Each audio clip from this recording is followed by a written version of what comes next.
Berikutnya, eee, hal apa saja yang selama ini, menurut Bu Rina itu efektif dalam, mengambil, sebuah keputusan, khususnya untuk di rumah itu? Kalau biasanya saya kalau apa namanya, kalau ngambil keputusan itu yang paling efektif itu biasanya yang pertama saya berdasarkan skala prioritas. Nah, jadi skala prioritasnya itu apa nih? Ini kan misalkan ada dua kepentingan yang sama gitu, mana yang lebih prioritas gitu. Terus kemudian yang kedua, mana yang lebih banyak masalahnya. Nah, itu masalahnya. Jadi kira-kira ini dua-duanya baik nih, Iya. tapi mana yang mau kita penuhi lebih dulu gitu. Yang lebih banyak masalahnya bagi sekolah, bagi anak-anak, bagi lembaga yang mana gitu. Jadi pertama skala prioritas, kemudian bagi kemaslahatan, kemudian yang ketiga itu risiko atas apa namanya, atas keputusan yang saya ambil ini ditimbang mana yang lebih ringan gitu, risiko lebih ringan. Kalau ternyata mungkin yang satu ini bagus tapi ternyata risikonya lebih besar, misalkan kalau misalkan ternyata apa namanya salah, nanti bisa efek gitu ke masalah yang lainnya gitu. Nah seperti itu biasanya saya menimbang risiko itu. Terus kemudian yang penting lagi, karena di Alkafi ini ada berbagai bidang, biasanya saya ketika mengambil keputusan itu saya menimbangkan juga ada nggak efeknya di bidang lain. Kalau itu hanya berefek bagi sekolah, biasanya saya pakai otoritas saya. Jadi otoritas saya mengambil keputusan sebagai kepala sekolah. Tapi kalau itu nyangkut dengan bidang lain, berarti nggak bisa itu saya ambil sendiri. Nah biasanya saya konsultasi dengan yang lebih tinggi itu kayak gitu. Pernah mengalami tantangan dalam mengambil keputusan nggak? Oh sering kalau tantangan. Kalau saya itu biasanya tantangan terberat itu kadang-kadang ada keraguan, kira-kira keputusan yang saya ambil itu diterima nggak sih sama semua orang gitu. Kan apa namanya, bisa apa ya namanya, bisa memenuhi, mengakomodir semua kepentingan apa enggak gitu. Tapi kalau saya pribadi punya prinsip, kita bukan manusia yang sempurna. Yang sempurna itu hanya Rasulullah ya. Bahkan Rasulullah yang sempurna saja keputusannya masih ada yang mempertanyakan, apalagi saya. Makanya saya berpikir tidak akan mungkin kita bisa mengakomodir kepentingan semua orang.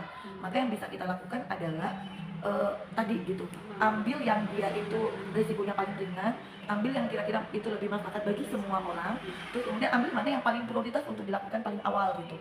Nah adapun kemudian satu dua orang tidak menerima dan sebagainya, menurut saya adalah yang wajar dalam sebuah kepemimpinan ya, karena tidak mungkin kita itu bisa memiliki seluruh tipe kepemimpinan sehingga mengakomodir, bisa gila gitu maksudnya. Kalau saya pribadi, selama apa yang kita lakukan itu bukan untuk kepentingan saya, itu kita ambil karena untuk kepentingan bersama kayak tadi ya, untuk kemaslahatan bersama, ya udah jalan. Karena kalau nggak gitu nggak jalan-jalan gitu. Karena sebagai seorang pemimpin kan kadang kita harus punya dua hal ya. Pertama risk taker, orang pengambil risiko. Kan kalau pemimpin nggak mau mengambil risiko, dia nggak akan bisa memutuskan apapun gitu. Jadi kadang kita memang harus ambil risiko itu. Kemudian yang kedua itu adalah problem solver. Seorang pemimpin harus bisa menjadi pemecah masalah, solution gitu. Jadi apa ya namanya, give a solution gitu. Bukan justru membuat orang tuh nggak yakin gitu. Nah makanya sebenarnya keputusan yang kita ambil itu kita kan bisa meyakinkan orang lain kenapa kita mengambil keputusan gitu. Jadi kadang-kadang di satu sisi kita harus jadi risk taker, kemudian yang kedua kita harus mampu decision making, yang mengambil keputusan dengan cepat, sehingga kita harus punya sifat problem solver, jadi bagaimana menjadi pemecah masalah gitu.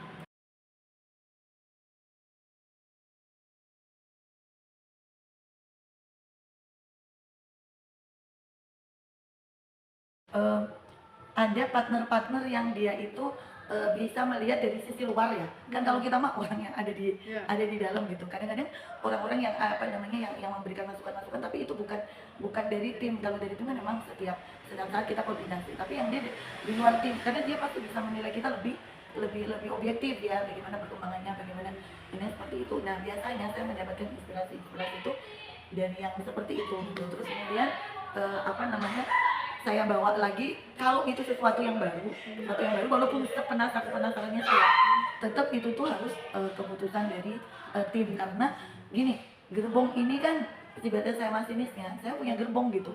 Kalau gerbong ini kamu diajak jalan, sekuat apapun masinisnya dia akan putus gitu. Akhirnya kita akan berjalan sendiri ya, kayak gitu. Makanya saya punya prinsip, ini kata-kata yang disampaikan oleh tapi saya lupa ya, namanya. Emang kalau kita pingin cepet ya kita jalan sendiri. Tapi kalau kita pingin jalannya jauh ya harus bersama-sama gitu. Jadi ini apa, nggak bisa ini sendiri gitu. Saat saya jadi guru saya bisa kayak gitu, terserah saya gitu.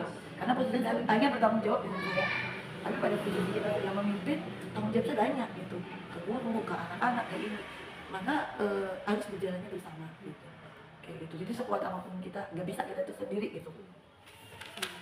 Baik, lalu terakhir, pelajaran apa yang Ibu bisa ambil dalam selama mengambil keputusan Keputusan ya. ini gitu? Ya, yang pertama Kalau bagi saya, yang namanya seorang pemimpin itu pasti tidak akan lepas dari decision making. Dia harus mengambil keputusan gitu. Nah, sehingga di situ apa namanya, yang pertama, jangan pernah takut untuk mengambil sebuah keputusan.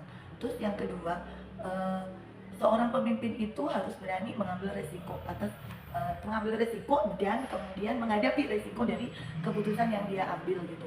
Jadi apa namanya, ketika kita sudah mengambil sebuah keputusan terus kemudian ada resikonya apa, ya itu sudah harus siap gitu kita menanggungnya gitu.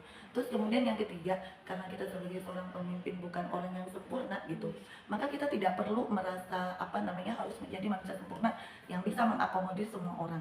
Pasti ada dari keputusan-keputusan kita itu yang tidak diharapkan oleh orang atau tidak diterima oleh orang lain. Tapi selama itu kita lakukan bukan karena kita ingin menyakiti orang, dan selama itu untuk kebaikan lembaga, kebaikan sekolah, kebaikan anak-anak, maka bismillah, apa namanya, tidak usah ragu-ragu gitu dalam mengambil keputusan itu. Yaitu karena kita bukan orang yang sempurna. Nah, yang terakhir adalah karena kita hanya manusia biasa, maka jangan pernah meninggalkan apa namanya, jangan pernah tidak melibatkan Allah dalam setiap pengambilan keputusan gitu. Jadi saat kita sudah tidak, ibaratnya deadlock ya, tidak tahu harus berbuat apa gitu, saya pernah dapat pesan dari guru saya, saat kita menjadi seorang pemimpin dan kita ada pada kondisi seperti itu, maka langkah yang terbaik yang diambil oleh seorang pemimpin adalah bersujud dan kemudian minta petunjuknya itu sama Allah. Nah, besok silakan sampaikan kira-kira apa yang didapatkan dari sujudnya di malam itu gitu, kayak gitu. Karena memang kita manusia biasa ya, ibaratnya itu adalah tawakal kita kepada Allah. Kalau salah mudah-mudahan diampuni, kalau benar mudah-mudahan berpahala gitu. Saya dah azamta bertawakal Allah. Baik, Bu Dina, terima kasih banyak. Alhamdulillah dapat banyak apa ya, insight yang baru lah bagi saya dalam berpenggerak, terutama dalam mengambil keputusan bahwa memang ya tadi ya, kita bukan manusia yang sempurna. Jadi ketika mengambil keputusan pasti kita harus berani untuk mengambil resiko dan menghadapi. Terima kasih untuk sesi wawancara ini, Bu Dina. Sama.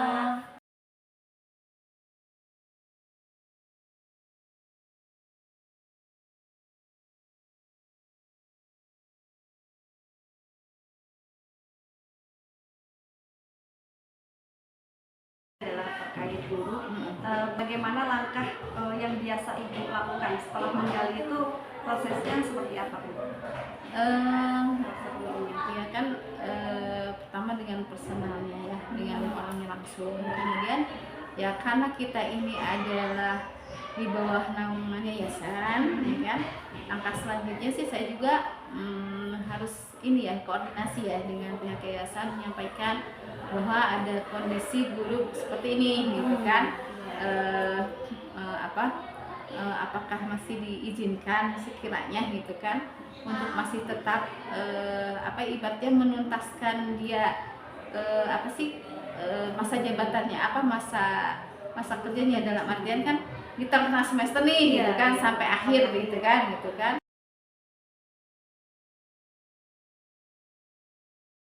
Terima kasih, Bu, tadi Bu, kalau memang kita aturannya apa, tapi kita bisa jadi membuat kebijakan khusus karena ya kondisinya khusus juga gitu ya, gitu ya, nggak sama ya.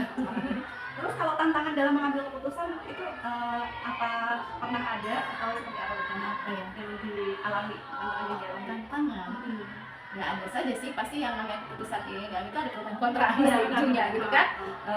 Tapi bagaimana supaya keputusan ini bisa mewakili semua gitu kan. Terlepas dari pro dan kontra gitu, yang namanya keputusan itu memang harus diambil gitu kan, walaupun mencari seminim mungkin efeknya gitu loh dari keputusan yang diambil itu gitu. Kalau efeknya bagus ya alhamdulillah ya, tapi saya itu mencari seminim mungkin efek negatif dari keputusan yang diambil gitu. Jadi mencoba juga untuk ya intinya, saya kadang untuk mengambil keputusan itu tidak sendiri langsung gitu kan. Terkadang saya juga butuh untuk masukan ya kan gitu.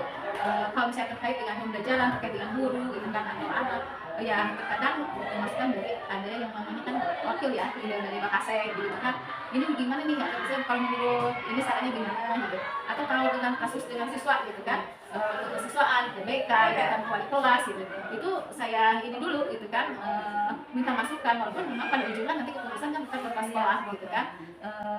terkadang kan dengan adanya masukan itu, oh mungkin itu tidak terpikir oleh saya gitu. Nah seperti itu gitu. Kalau dalam mengambil keputusan sih saya biasanya melibatkan ya, tidak saklek gimana keputusan itu saya kepala sekolahnya, enggak gitu gitu. Kalau saya ambil keputusan saya suka tanya dulu gitu kan.